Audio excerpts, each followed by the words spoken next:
Tea time. Welcome everybody! Souldin of the Grin Brothers here, and it's time for another episode of Tea Time.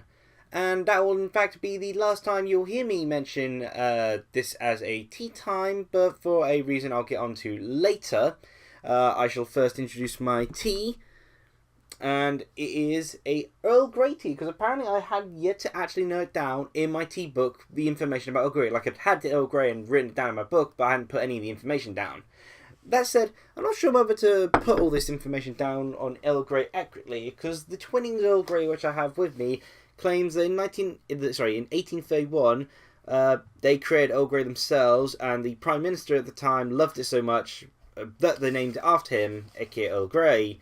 I'm not sure how true that is. Also, I'm not sure how true it is that Earl Grey always has a twist of bergamot and lemon with it.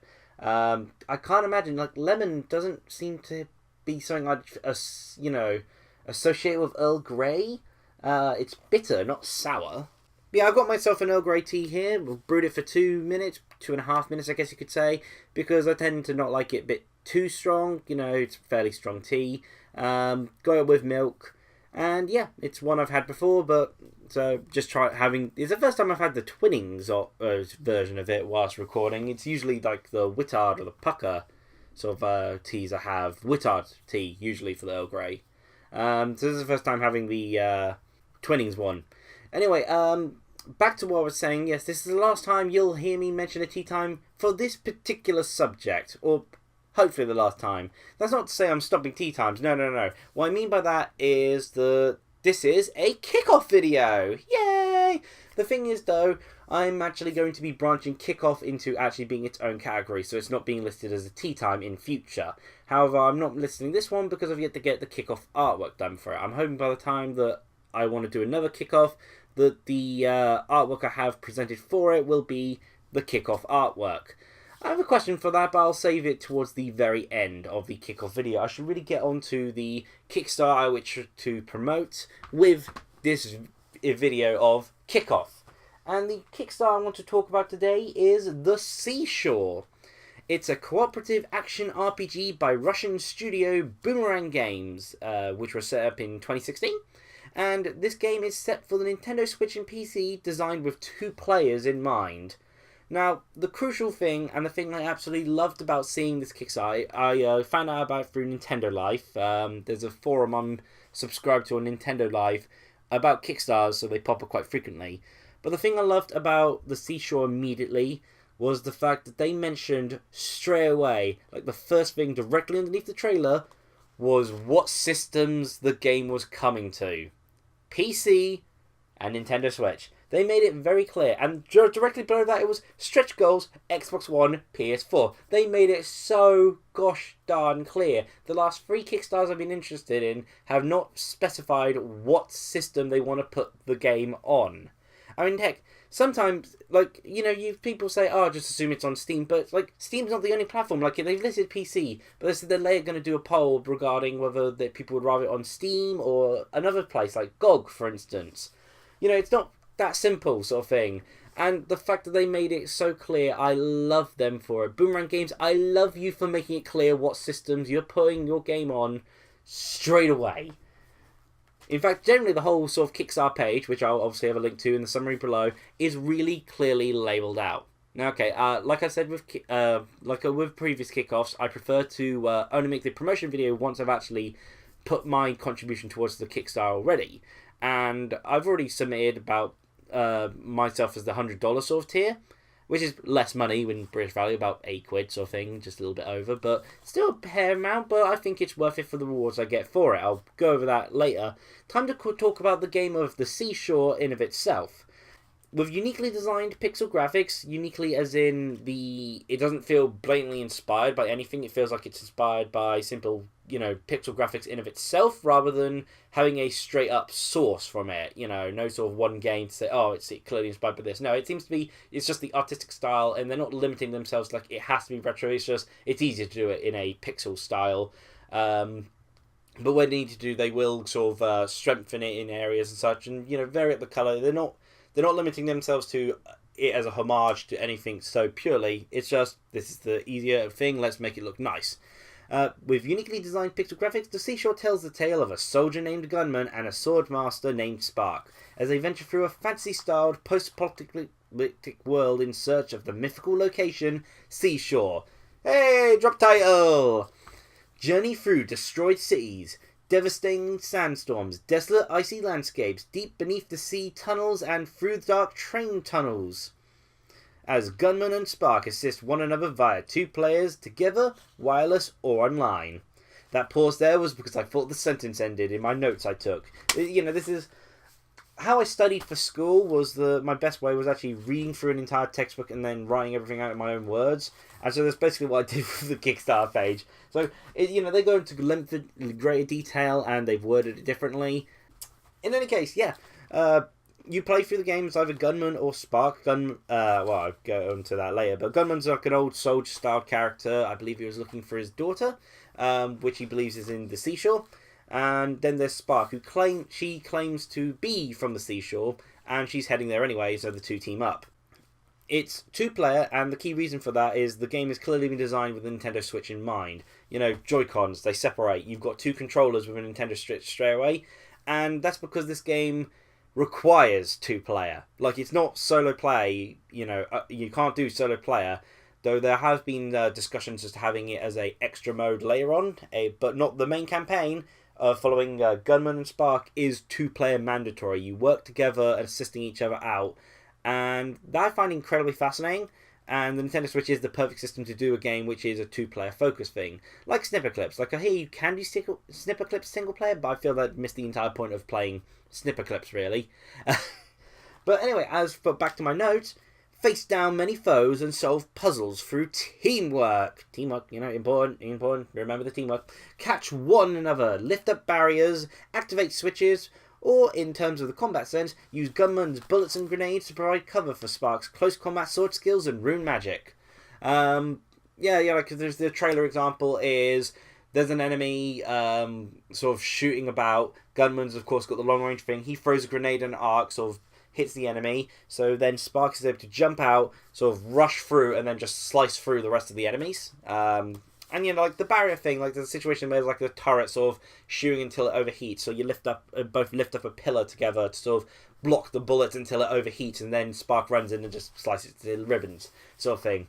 Or as metallic ribbons, I guess, Interact with many characters across the world, including, thanks to my backer goal of $100, possibly Nanka as an NPC. As you further relationships with them through your choices and actions, shaping the destiny for new humanity. It's interesting to see how this goes. So I'm guessing there's dialogue trees and such. They do mention that the story and the game itself will branch. The game's length is apparently about 8 to 16 hours. But of course, with branching stories and levels and such, that means that it could probably end up being a lot longer in terms of replayability. And I like that. I'm not a huge fan of games being overly long. Having there's reasons to replay a game and there's different paths to take. I give my thumbs of approval for that. Both thumbs, yay. And the way they've done the character interactions things, it kind of reminds me of the sort of old school sort of visual novels you'd get. Not sure if I'd say the Japanese ones because I'm not familiar with those, but more like not visual novels, point and click sort of styled games like you'd get on, say, Commodore 64 and such. Like, I didn't exactly play any of those. Again, my oldest sort of system goes to Amiga and such, but I didn't really play any of the point and clicks. But in terms of the old school graphics, what I've seen from scans and drawings of the past, and again, I read retro game magazine, so the way they sort of do the interaction scene, showing the sort of character portrait in the sort of pixel art graphics reminds me of those sort of point and click games like King's Quest and such, and how they'd also, a lot of the games would do it on, say, Commodore 64, maybe not Z Expression, that's mostly black, yellow, Commodore 64, BBC Micro, stuff like that. And it's kind of cool. It's a nice little sort of visual sort of thing, and I like that it gives a clear focus on the characters, and if your relationship will change and such through your choices, it would be interesting to be able to see their reactions clearly.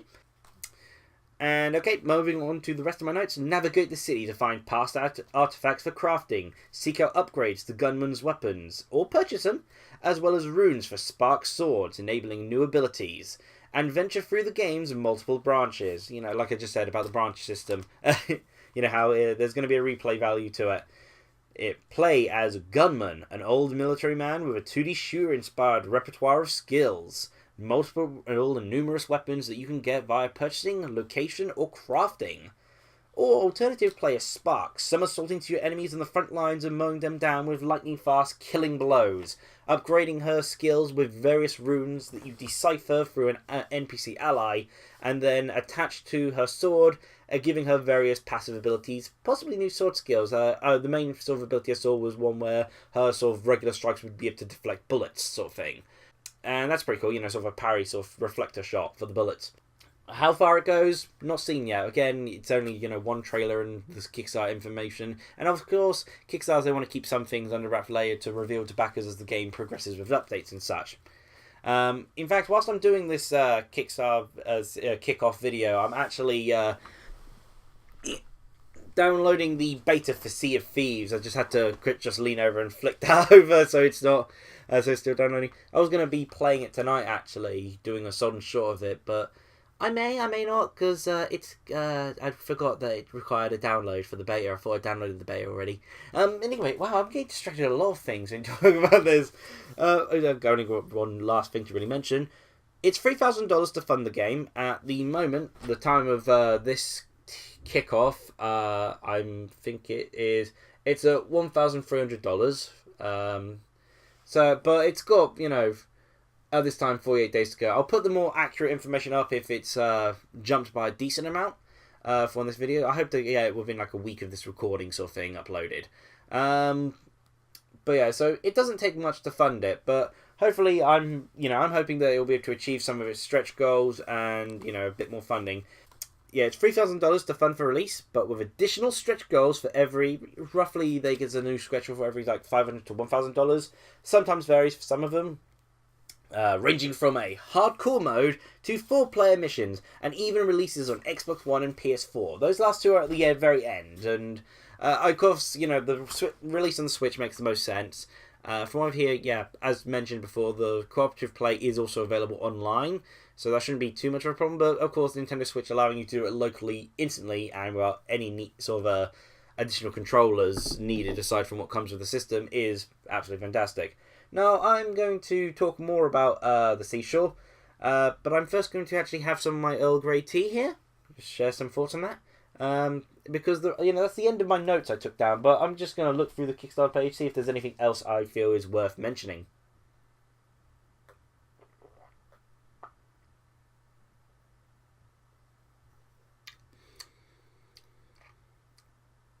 I must admit, okay, there's the taste, okay, I've got to say, this twinning version is a tad different from the Wittard version I'm used to. It's not as strong, and I've only brewed this one for 2 minutes, 2.5 minutes sort of thing. But Earl Grey is usually quite bitter normally, but the taste of this takes a while to hit. In some ways, I kind of prefer it. It's less of a shock. No, there's also definitely a taste of lemon. Like that definitely doesn't feel like something that's normal with Earl Grey. I'll have to compare the Wittard pack at some point if I get a new Wittard pack of Earl Grey, because this definitely feels different from the regular Earl Grey, but they didn't specify it as anything different. Let me check the box to make sure they haven't. It just says Twinnings Earl Grey, our classic blend, so it's not. I'm not going to say it's bad. No, it's actually really nice. It's just it feels a little less Earl Grey, as it were, compared to regular Earl Grey. It feels more like it's just a more slightly bitter version of English breakfast. The bitterness is a bit of a surprise taste. The lemon's a nice touch, but definitely gives a nice little sour hint to the tip of the tongue. But yeah, I feel that if you're a fan of Earl Grey, it might not be the best thing. If you're not usually a fan of Earl Grey, this is probably the best Earl Grey I've had so far in terms of recommending people for their first time having an Earl Grey, because it's less Earl Grey than Earl Grey, if that makes sense.